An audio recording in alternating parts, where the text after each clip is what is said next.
Good afternoon, everyone. The residents of Miami-Dade County are exceedingly proud of the accomplishments of our public school system, the third largest in the United States. The Miami-Dade County public school system serves over 331,000 students and has over 34,000 employees, of which 17,000 are teachers. And for 4 consecutive years, they have made Miami-Dade County Public Schools an A-rated school district. By this wonderful achievement, the $8 billion that our property owners pay to support our school system seems to be very well spent. Unfortunately, not all that money has been spent well. If you look up at the first visual there, you will see that that is what brings us here today. We are here to announce the arrest of former Miami-Dade County Public School Board member and Vice Chair Lubby Navarro, who is being charged with 2 counts of scheme to defraud and 2 counts of grand theft. Lubby Navarro represented a large portion of southwest Miami-Dade County, west of Route 1, as the school board member serving District 7. If you look up at the next visual, you'll see that she served in that capacity from February 13th, 2015, when she was appointed by then Governor Rick Scott, until her resignation on December 30th, 2022. So with me today is one of the best teams, anti-public corruption teams in America. Well, I'm here with my chief assistant, Howard Rosen. Howard, great job by your unit, as always. Next to him on his left, you've seen her before. She has some other really good cases. Annette Rasco, great job on this case. Very, very proud of you. She worked hand in hand with the Miami-Dade County Inspector General. Everyone knows Felix Jimenez. He is one of the big stars in America when it comes to an Inspector General. And it was his agents, Jose Gonzalez and Jose Gonzalez, that worked with our lawyers, and then with the City of Miami Police Department, who is a member, permanent member of our Public Corruption Task Force. He also worked on this very hefty investigation.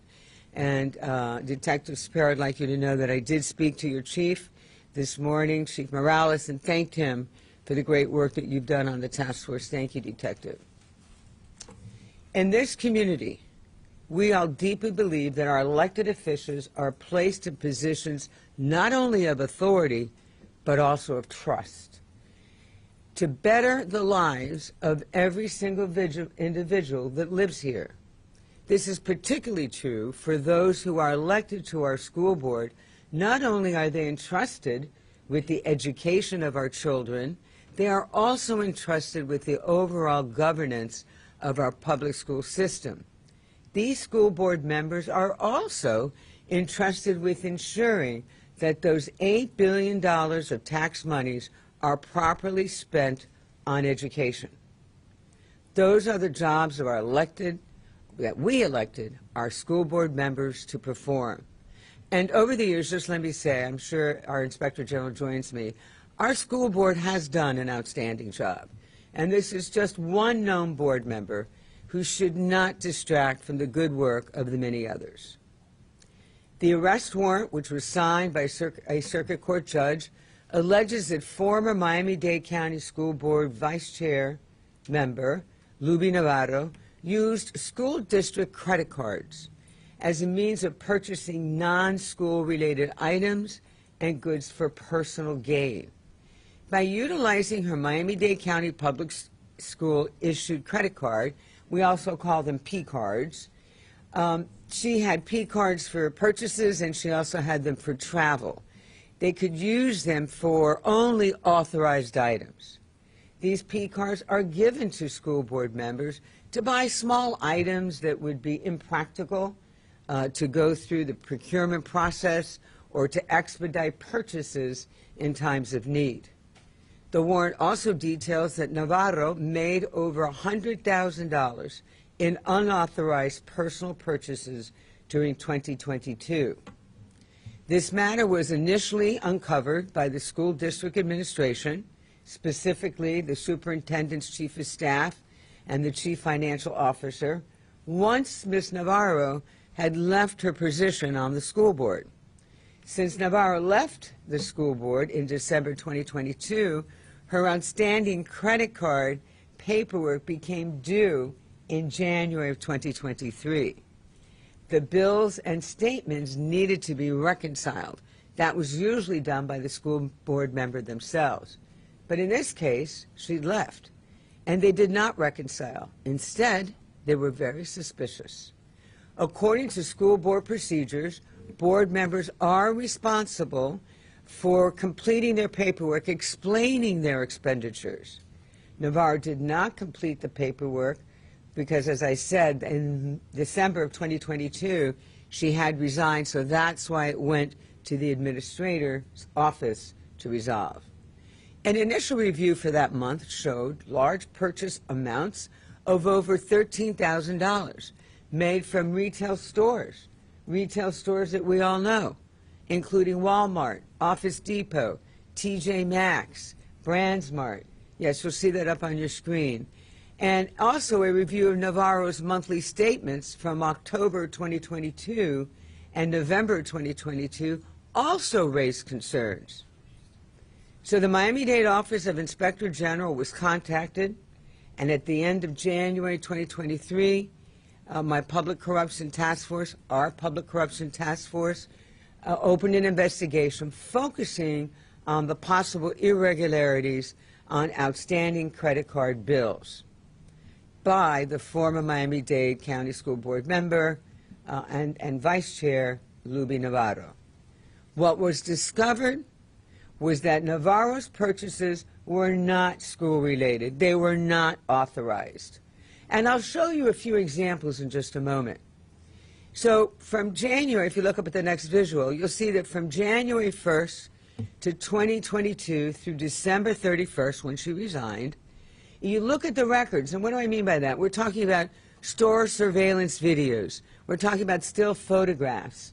They all indicate that Navarro spent over $92,000 on unauthorized purchases, such as appliances, electronics, clothing, health and beauty products, household goods, home furnishings, food, and over 178 gift cards were found. And they were from such stores as I said: Walmart, Office Depot, BrandsMart, Home Depot, Amazon, T-Mobile, the Container Store, SpyTech, GPS Inc., GoDaddy.com, Party City, iDesign Sign and Print, and iPhones R Us. If you look at the next one, you will see, the next graphic up there, is a photograph of Navarro at Walmart. There she is, and you will see in that photograph with her cart. She made a lot of these purchases at various Walmart stores in Miami, Dania Beach, and Washington, D.C.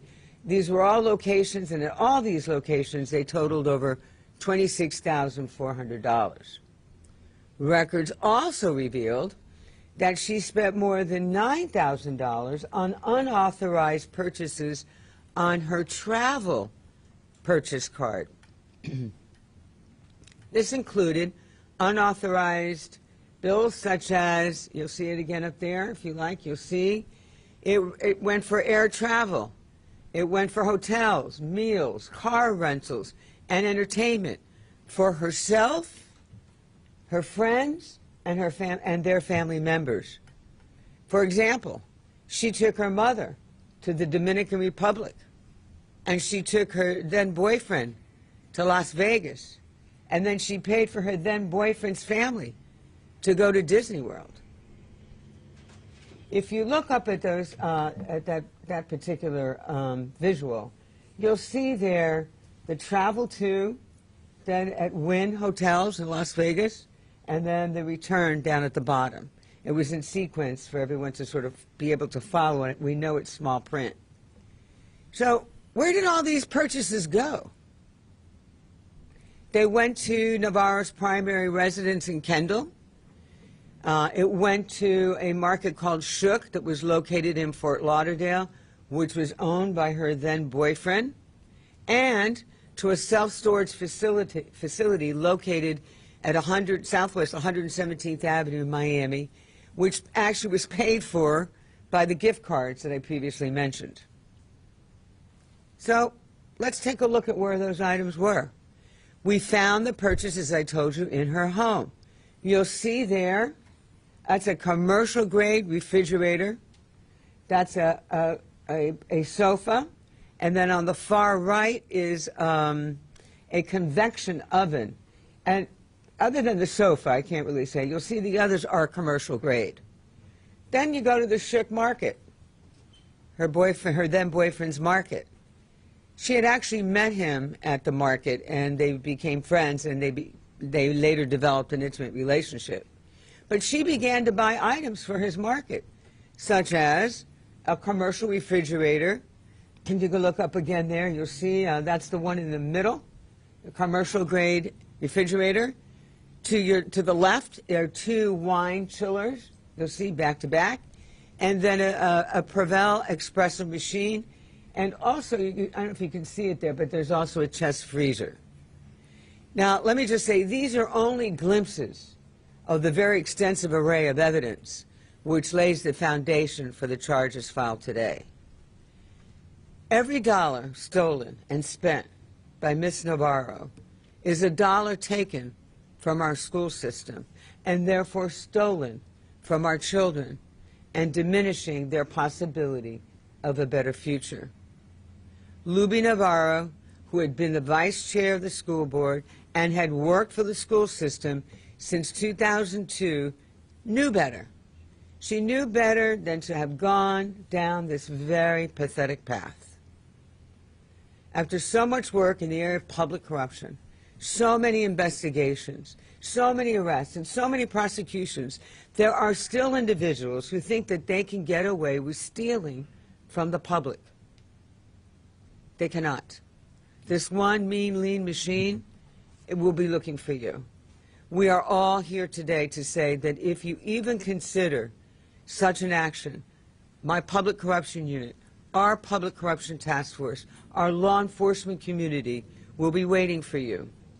If anyone out there has any information regarding a case or evidence or other possible instances of public corruption activity, please call our public corruption hotline.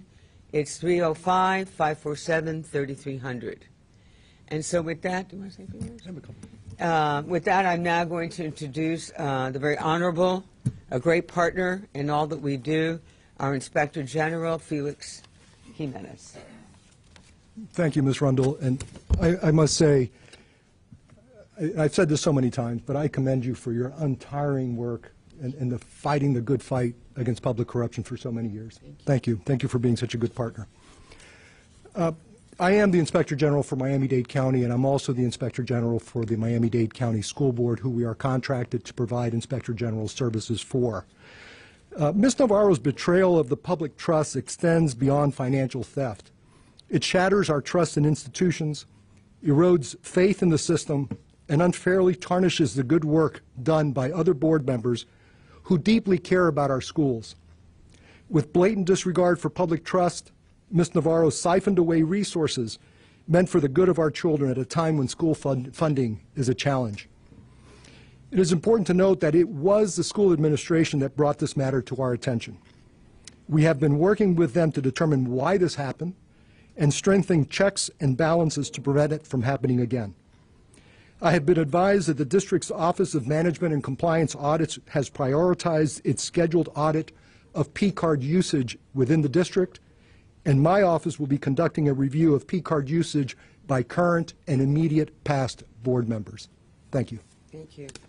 Thank you, Inspector Jimenez. And you said something very important, and that was that the school administration does know. Both the Inspector General and I have spoken with the superintendent, and to his office's credit, it was his, I think, chief of staff that discovered that the bill didn't reconcile after she left, and that began the investigation. So from that perspective, it all worked right. So are there any questions before we go into Spanish from English media? Could you have the total of how much she is We're at this point, we're for 2022, it's around 100,000. We believe it's over 100,000. About 92 on the purchase credit card and about 9,000 on the travel. And will you be looking into the years previous to 2024? You know, we always say this is ongoing. We felt like we needed to address this as soon as possible. There was no point in delay. But yes, there's always the opportunity to go back and historically rebuild what has happened in previous years. When you say it didn't reconcile, are you saying she couldn't produce receipts or give explanations that made sense in terms of any of these goods being used for the district? That's right. That's exactly right. You said it better than we could. That was exactly right, because whenever there was a question about an amount, they would go back to the member and say, please explain this particular expenditure. Who was it for? What was it for? And she wasn't there to do that. And it was an exorbitant amount, I think, rather than the normal amount, I think. Is that correct? Yes. Yes, sir. To your point that you just explained, do you have any questions or concerns as to whether there are enough check and balances within the administration that could have avoided this from happening? Well, you know, I'm not the expert in that. The Inspector General is, but if I may, I believe that they have already recognized that. The school administration, the superintendent, to the best of our knowledge, acknowledges that there need to be other checks and balances. And I know the Inspector General is going to be issuing a report, if he hasn't already, suggesting to them that maybe these are things you do. But, you know, one of the things that the Inspector General said, it shatters your dreams. Well, if you work for these folks, they're elected, and you have faith in them, and you have confidence in them, and you really don't believe they're going to be lying to you. So, you know, perhaps they relied on them too much. Who's to say? You don't expect fraudsters and thieves to be amongst you, but unfortunately they are. Can the Inspector General address that? Yes, so as Ms. Rundle said, there are checks and balances in place. We are trying to determine, you know, where they followed as they should have been. One of the things that they noticed was some doctoring of documents. Those are a clear red flag.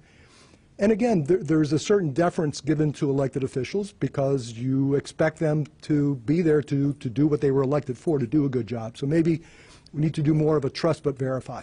Did she put in for expenses at different points during the year that you looked at?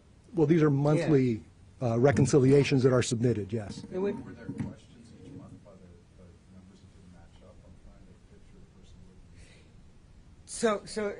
looking. yes, Chuck, the answer is yes, and what they would do is she would explain it, and so they would pay it, as I understand it, right? So what happened with... She didn't provide the receipts for the actual... For the last one, she wasn't there to do that.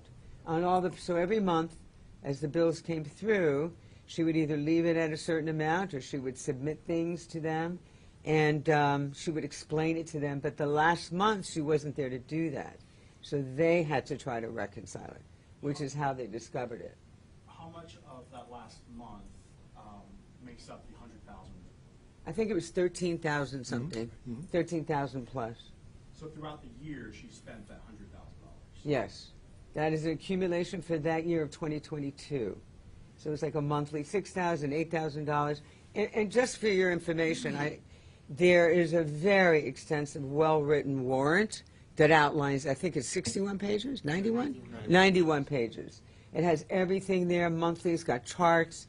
It's far more extensive on information and dates and, you know, stuff that was covered, the receipts. So feel free to just go through that, and you'll get sort of a much more extensive view. We're just trying to give you the key pieces. If she Yes, gets sir. prosecuted, how much jail time is she?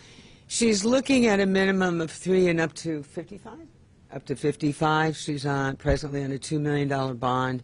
She is in custody. She did go before a judge today, and so we now take our case to court. We don't try our cases in the public domain, but we try them in court. So Yes, Chuck. So I'm just trying to picture, like, the end of January, February, March. She just keeps coming in and going, well, I bought papers for whatever. I mean, I'm trying to... Yeah, it's all there, Chuck. It's right in the affidavit. It explains it? Yes. Okay. Yes. Yes, sir. What doesn't make sense to me is that if I were to go with my company credit card to Walmart, let's say, and buy a refrigerator, somebody in corporate is going to say, hey, why did you need a refrigerator? And didn't that happen here? So understood. So she manipulated the process to where it did not disclose that a refrigerator was purchased. The documentation was, But it shows, doesn't it show it on her credit card? It doesn't go to any other firm? It just says Walmart. so So again, it- that's the process, I'm sorry, that's the no, no, process no. that we're looking at, Is she supposed to see what should have been provided and what should have been reviewed. Like you buy Doesn't, when she reconciles those purchases, doesn't it show on the receipt, though? Right. Vegas win $4,000. I Not- don't know how that's not red flag. Not if you doctor the receipts. So she was doctoring receipts. Yeah, and some of, Read the warrant, as Ms. Rundle said. It's a Sometimes very doctors detailed sometimes they won't fit explanation. in at all. went too fast, and it was not very clear. When you look at the warrant, you'll see, like, for instance, on the win, right? She completely whites out her name on the receipt. So it's things like that. And to that gentleman's point, he moved over there.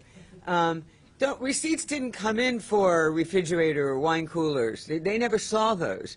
And you're right. Had they seen that, if she'd been honest about it, of course it wouldn't have worked. But if they'd seen it, that would have been a red flag immediately. So everything was doctored. It was fake. It was all done. Yeah. As soon as she became, she was appointed, I believe, by Rick Scott. By Rick Scott. Yes. So can you say how soon she started spending money recklessly, I guess, with her We don't card? know. You know, it's a really good question. We don't know. We really tried to focus because, remember, the first clue to the Inspector General's investigators and our investigators was that December. So we started with the December bill that didn't reconcile and then worked our way back through the year.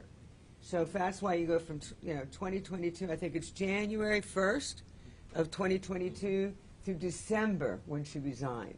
So we looked at, that's why I say this is a snapshot. This is a glimpse of what exists. Do they have a limit of how much they can spend monthly? I don't know. Yes. So there was a limit. There's an opportunity to request an increase, which she did, and she stayed below that limit. So that also, Varies. It fluctuated. Some months Yeah. it was Sometimes 6,000. it went up. Then she'd go, "Well, can I have 8?" And then, they gave her 8. And so it was just like, when you read the warrant, 91 pages explains a lot, right? What is the school board member typically spending money on if they need such a? School supplies. Oftentimes it's school supplies, as I understand it. Anything they need for the classroom, maybe it's a last-minute field trip. Their office. office supplies. Office Their own supplies. A lot of teachers, will do that, and they don't want, if they need office supplies, they've got an arts and crafts coming up or something like that. They don't want to have to go through an entire procurement process. So the school system authorizes a credit card usage, and that's not uncommon, by the way. That's pretty common in most large government bureaucracies. So that's really what you believe that's what they're going to use it for. That's what you hope they're going to use it for. That's what the intention is. What does she do for a living? What's her professional?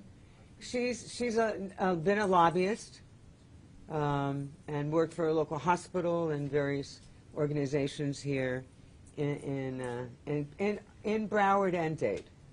And if you guys go back further into her time on the school board and find that she was spending more money, are you guys going to add more charges, or will that increase in potential? Traditionally, what happens is if we do that, we do add those charges. It's some point, how far an investigation. She's looking at 3 to 55 years. Let's just see where we go. We always are ongoing. Our eyes are open. These detectives are very aware. As I said earlier, to your point, we may go back to 2021 to 2020. That remains to be seen at this point. And can you speak to the recommendations again, how to prevent this from going forward so that receipts can be doctored, this might happen after the fact? So again, this was an ongoing investigation, so now that the criminal part has been completed, even though certain portions will continue, now we're able to go more overt, work with the school board, work with the district, work with their auditors. We're aware of policies that are in place. The policies look good. They need to be followed. And possibly stronger policies could be instituted, and we'll be working with the district on that. Okay. I think that's it, right? I know there's more questions, but really, if anybody needs the affidavit, it was very well documented there for your benefit.